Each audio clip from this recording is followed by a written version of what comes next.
Hey, Caniacs! Welcome back to the King Cain Way TV. It's me, King Cain, and I'm here tonight to give you guys a review over the Real Hotboys of Houston, Texas, Season 1, Episode 7. So let's hop right on into it, okay? So we're back at the brunch that Ken is hosting. Apparently Archie's not there because he's traveling. He's living his best life. Lemus can't make it because he got a whole lot of extra going on. And Ashton and Sherrod, they're there. They get there first. Dre arrives. When Dre arrived, I even put this in my notes. I'm kind of like, ooh, it's definitely like an awkward, like, hello. It was like, girl, what the fuck is going on amongst the circle? Because when Dre walked in, I literally felt like a shift in the energy. So I was honestly a little confused. But knowing what I know now, that Ken feels some type of way about Dre. Dre's dating, someone who Ken used to talk to or fondle with or whatever. I can get the tension, because at first it was just kind of like, okay, why is y'all, what's going on? It just seemed like everybody was like on pins and needles or low-key shook when Dre walked in. So I was like, okay.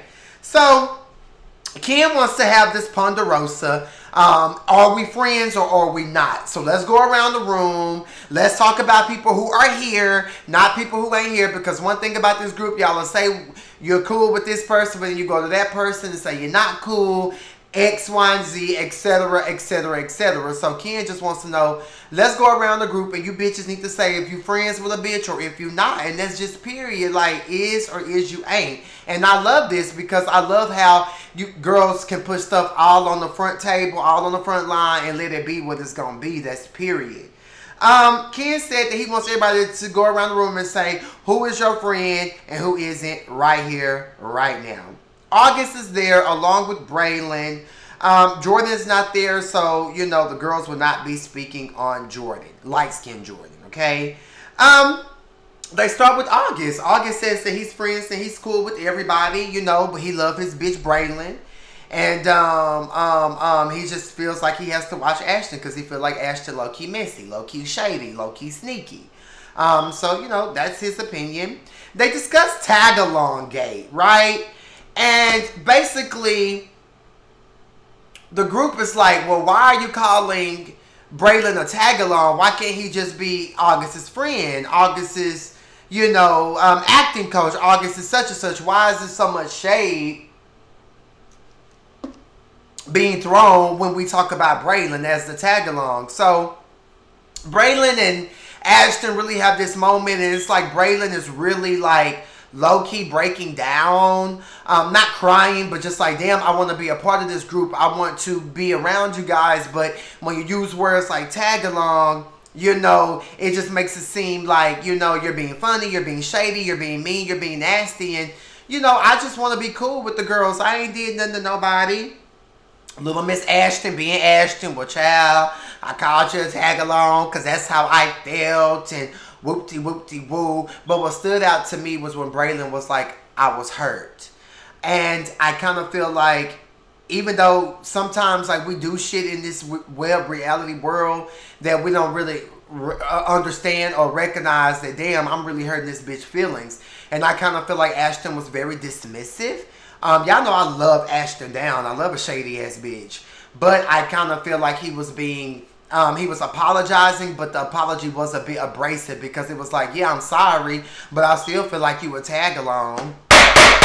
And I feel like Ken caught on to that and was just like, okay, but you're being nasty, you're being negative, you're being this, that with your apology. So I understood where Ken was coming from. And I also felt where Ashton was saying, girl, I don't apologize. I'm not going to keep going 3, 4, 5 times talking about this shit. Like, I'm done with this. So I really understand both parts. But did y'all see Ken thighs when he was sitting on that red couch? Like, do Ken got a little ass? Is Ken a little thick build? How is Ken shaped in person? Because in those jeans, Ken had, thigh action. And then on episode 6, we saw him in his black lace underwear. And Ken had, some type of ass going on. So, Ken,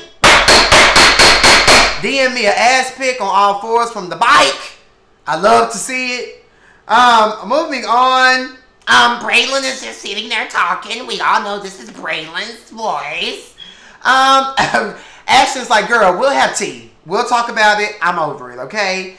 When Braylon was talking, he was like, I thought that Ashton would be the least bitchiest. I said, oh, so you're trying to say that Ashton is the most bitchiest? And this is my thing with Braylon. Love Braylon down. I think Braylon is so handsome and so cute and so young. But Braylon need to come hang out with me in Atlanta for a good 1 to 2 weeks, because y'all remember when Nene and Phaedra gave Kim Fields a reading session when they were in Jamaica. I need Braylon over here because I need to give Braylon a nice, good read session so he can know how to have quick comebacks and how to be witty and have a quick response, because Ashton be low-key eating Braylon up. And I hate to see it because Braylon is such a sweetheart and he hasn't done anything that bad to get read like that or dismissed like that by Ashton. But I feel like I'm going to need Braylon. You need to take a book out your bitch August page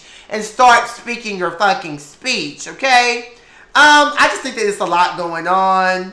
Dre and Sherrod, they felt like they were defending Ashton in that moment. Well, Ashton sitting up here saying that he's sorry and this, that, and the third. Like, we just keep going back and forth, back and forth, back and forth. So, y'all need to fix that out because, honestly, it's really not that deep with Braylon and Ashton. Again, I don't know if Ashton only wanted August to be his friend, but Ashton is just like, girl, August bringing you around. There's already a million problems in the group. But I kind of feel like I know Ashton probably heard that Braylon has been asking questions and chiming in on, the whole circle, which I feel like is rightfully so. I mean, Braylon is new to the situation and y'all got all this shit going on. I mean, you can't knock a bitch for having an opinion, I feel like this is the start of Ashton versus Ken. If you haven't watched my Kenyatt conversations with these girls, Ken and Ashton definitely don't see it for one another. And I think that this was the start of that. Because it seemed like Ashton and Ken were having kind of like a little butted head situation. It seemed like Ashton was trying to get on to Ken and check Ken. So it was just a lot going on at this Down to the Ponderosa. Sherrod was finna start, saying, his speech. But Braylon, chimes in again. And he's just pretty much like, I'm not gonna be, tag along. I'm gonna be around X, Y, and Z. I say, okay, brother, I see what you're trying to do. I see you're trying to have your voice. You're trying to get it out there. It did kind of fall a little flat. But I do feel like kudos to you, Braylon, for finally standing up and saying what the fuck you have to say amongst the circle. Like, damn. You deserve to be there, and y'all need to welcome Braylon. Like, and Ashton, you don't want to be that OG. You don't want to be that queen that's like, like pressed about the new girls. No, embrace all the new girls. And then when they turn against you, like they did me on Chasing Dallas Season 2, then that's when you unleash the beast. But at first, you accept everybody, love everybody. But when they come against the queen,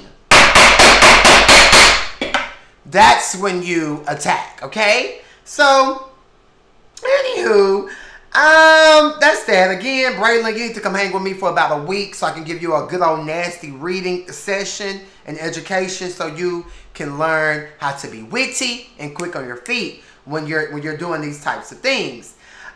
Dre wants to talk to Ken. So I'm just looking at them, in the frame. You have Dre, Chocolate, Zaddy. You got Ken, a bald head, Zaddy. I'm just like, damn, y'all need King Cain, the father, right there in the middle. Let me sit in between y'all. Let's have a conversation. Let's take a couple shots. Let's play around. Let me stop for dark skin Jordan come attack me. I'm sorry. No tea, no shade. Sorry. So moving on. Dre been questioning if he wants to be friends with the whole circle. And Dre's voice was very shaky. I was like, is Dre finna cry? Have y'all done sent Dre over the edge to where Dre finna cry? So I guess Ken and Dre started discussing the whole situation between them. And we get into Sherrod talking about he's got his master's. I say, okay, so you're an educated girl. I said, okay, Sherrod. Sherrod will be here Sunday for a Caniac conversation at 1 p.m. He and I are definitely going to get into some things. Saturday night, 9 p.m. Jordan, light-skinned Jordan, will be here in the flesh, face to face, here at the King Cain TV production studio. And we're definitely going to kiki. And he said that he has a lot to say. And he's also bringing something. I don't know if it's a receipt. I don't know if it's some tea. But she says she's bringing something. So I literally cannot wait. Okay? Pop-up Pamela. Jordan arrives. Now, Ashton said, like, ooh, like, Jordan arrived. I want to see what these girls got to say. And woo, woo, woo, woo, woo. But it did seem like the girls paid Jordan dust when he arrived. So I don't know if Jordan arriving was supposed to be like the wow moment. But it kind of fell flat if it was, because he didn't have a conversation with anybody. And who got the problem with light-skinned Jordan? Because, you know, it just kind of seemed like he was just there and kikiing and laughing and having a great time. So Ken and Sherrod, it seems like they're getting into it about the Atlanta trip when all the girls wanted to go back to the room when they had just made plans to go elsewhere. And Ken is basically letting Sherrod know, how you gonna take me home, drop me off at home, bitch, when I went half with your motherfucking ass on the goddamn rental car. And I feel Ken on there, how you gonna drop me off? Now, Ken, if you want to go back to the room and, you know, go to bed and go to sleep, like, girl, if I got the car, I'm out here in the city, bitch, I'm finna turn up. So I kind of agree with what they both say. I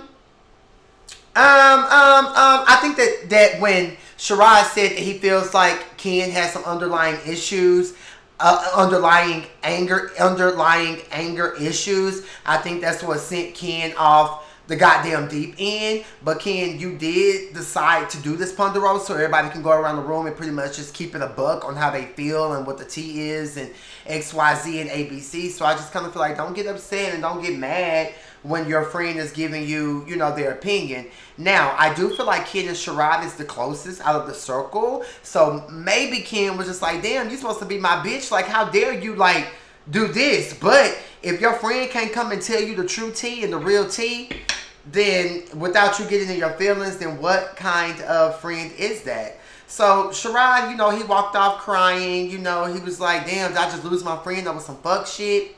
If y'all lose your friendship over me just being honest with you and telling you my opinion as a friend, then I don't think the friendship was real anyway. But you girls need to get that together and work that out. That's period on my mama. I did want to see Sherrod and everybody go around the room. I do feel like maybe production chopped that down and cut that down just due to editing and just for time's sake of the show. But I would have loved to see everybody go around the room and say what they say, because Sherrod said he told August that, you know, you're light-skinned, you're cute, but I think you a hoe. I would have loved to see that. So I think you guys got to quit cheating us out on the really good gag for moments, okay? I wanted to see everybody go around the room. Sherrod is just a bit perplexed because, damn, I went around the room and told everybody my opinion just how everybody else did about everybody, but you get mad at me when I say something. Like, that's not cool. Ken is just angry. He said he'll put you bitches out. Meanwhile, Dre and Ashton, while Ashton eating his chicken, Dre, Ashton, Jordan, they're all gagging because this is so funny. Dre was like, well, when Ashton did this, Ashton got mad. Now that Ken decided to do it, Ken getting mad. So it was just hilarious. However, I do feel like Ken, Pure, put them hoes out if they don't want to respect the situation. Period. But y'all need to move forward. I would hate to see Ken and Sherrod not be good Judies over some stupid Ponderosa shit, okay? So next they talk a little bit about New Orleans and, you know, how Lemmis just loves the boys. And, you know, Lemmis is, you know, Headgate 2.0. And, you know, we see a little clip when they were in. First of all, I did see the picture when they were in New Orleans. Lemmis, I like you with the braids. I like you with the dread thing. I think you look very, very handsome. There's a picture that all the girls have been posting. And Lemmis is in that picture. I think Lemmis is super, super cute in that picture. However, Lemmis, are you a little whoremonger? You Lemmis, you like that? I got a long one for you.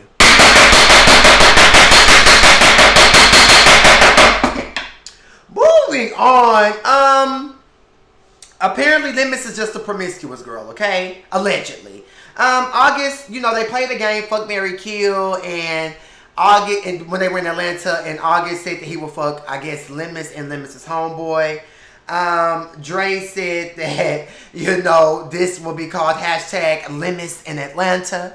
I guess Lemus was doing him, period. Lemus, I'm sending you out a subpoena. I'm subpoenaing you. I need your motherfucking ass here at the King Can't Wait TV. There's been a lot of talk about you and if you like to fuck, how you like to get down. And bitch, I need you here because what's the tea, Lemus? Are you a wild girl? Do you like fucking? And here's my thing with Lemus. If you like to fuck, you like to do this, you like to turn up, you like to rub and touch, do you, boo. But at the end of the day, you need to stand in it. Don't be going around after you done fucked and flipped and bluesied all around town. And now it's like, oh, I didn't want to do that. They forced me. Oh, it was awkward. Oh, I feel bad. Oh, no. If you're going to get fucked, if you're going to suck a little dick every now and then,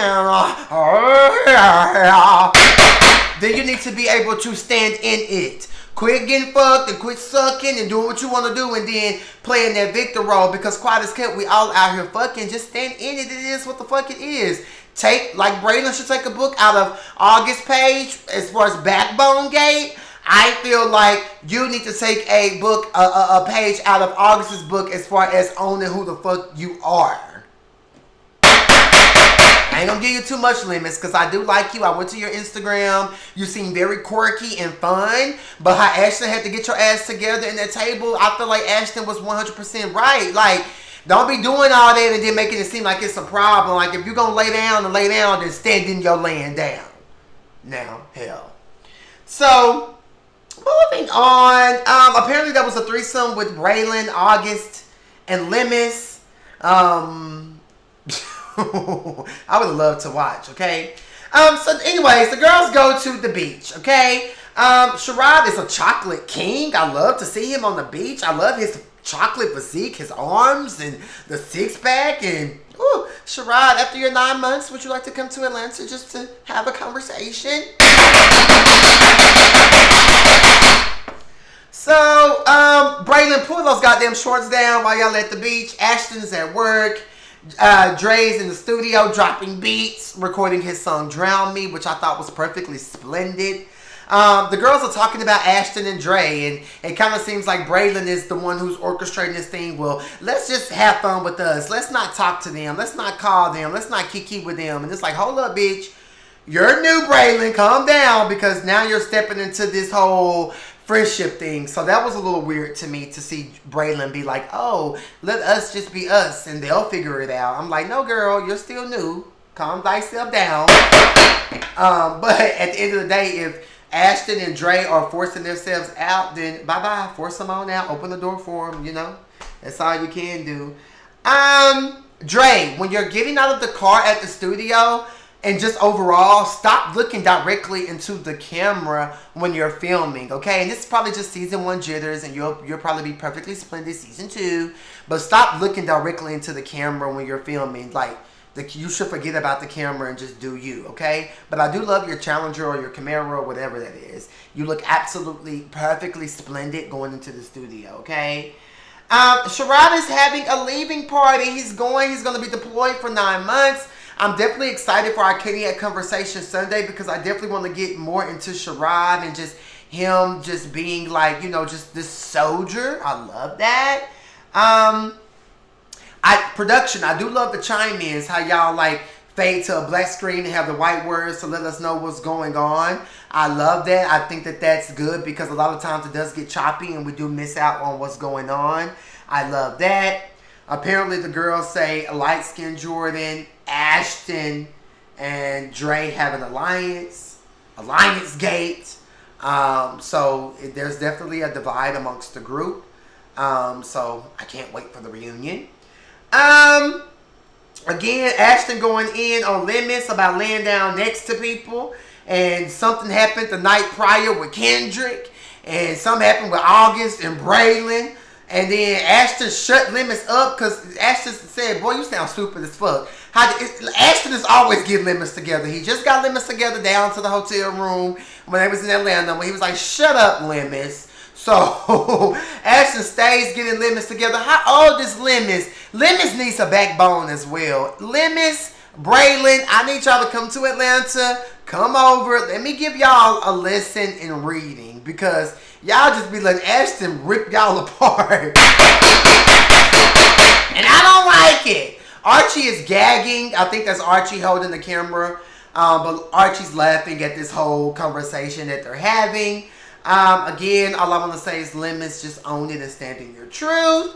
And at the end of the day, Dre, I would love for you to sing to me, Palo, from the Lizzie McGuire movie, okay?